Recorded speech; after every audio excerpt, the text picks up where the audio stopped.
Hey friends, if you encounter the issue where you get the error, it looks like you don't have applicable devices linked to Microsoft.com, then please watch this video. I will guide you through the resolutions. So before anything else, right click on the start button, select settings from the menu.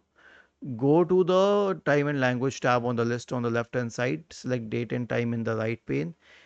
Check all of these three boxes. You can uncheck them later, but for the time being, check all of these check boxes and click on sync now.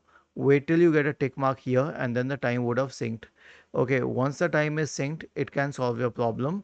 If it does not, then right click on it once again, select settings, go to the Windows Update tab and click on check for updates in the right pane. And the last solution will be WS reset. So press the Windows key and the R key together to open the run window. Type the command ws reset and hit enter to reset the Microsoft Store and reopen it. Was this helpful? If yes, then please subscribe to the channel. If not, then let us know in the comment section of the video on how we could help you further. Thank you for watching this video and have a nice day.